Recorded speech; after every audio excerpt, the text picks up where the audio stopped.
कि ये जो हम लड़ाई लड़ रहे हैं वो आज़ादी की लड़ाई लड़ रहे हैं। एक समय में हमारे पूर्वज ने जिस तरीके से अंग्रेज को मार के भगाया था, ऐसी शक्ति जो देश के संविधान को नहीं मानते हैं, बरी हुए मुख्यमंत्री को जेल में डाल दे रहे हैं।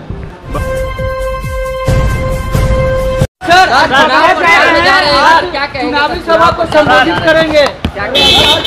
बस अभी तो आप सब 2 महीना तक लगातार आप लोगों को क्या कहेंगे, वही एक ही बात है कि मैक्सिमम बिहार में हम लोगों को चुनाव जीतना है सीट। इसके लिए लगातार बाय रोड या बाय हेलीकॉप्टर हम लोग प्रचार में लगे हुए हैं और मैक्सिमम सीट जीतना है। और सामाजिक न्याय कैसे मजबूत हो इसके लिए लड़ाई लड़ना है। देश में जो तानाशाह है उनके खिलाफ में हम लोगों को लड़ाई लड़ना है।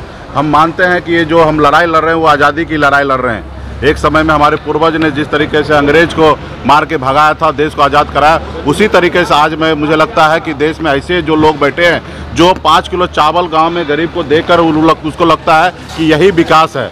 तो मुझे लगता है कि ऐसे शक्ति से लड़ाई लड़ना है, जो ऐसी शक्ति जो देश के संविधान को नहीं मानते हैं, बरी हुए मुख्यमंत्री को जेल में डाल दे रहे हैं।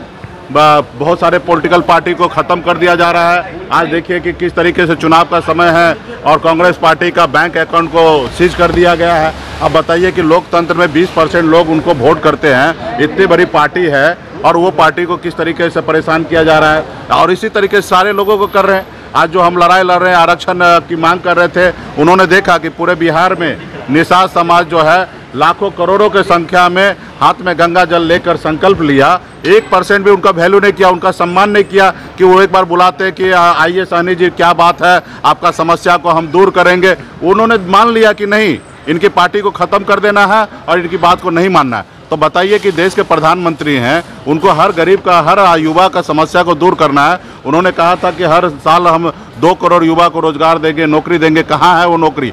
जितने भी हमारे प्राइवेट सरकारी संस्था था उस सब को बेचकर प्राइवेट कर दिया जा रहा है। तो इसकी लड़ाई हमें है कि बाप दादा का संपत्ति बेचकर फुटानी नहीं चलता है। अपने कम दम पे कमाइए और फिर जो करना वो कीजिए। आप बाप दादा का संपत्ति बेच के फुटानी नहीं चलेगा। इसके लिए हम लोग लड़ाई लड़ रहे हैं। मंत्री है हरीश सहनी, वो कह रहे हैं कि अपने लोगों के लिए आपने कुछ नहीं किया।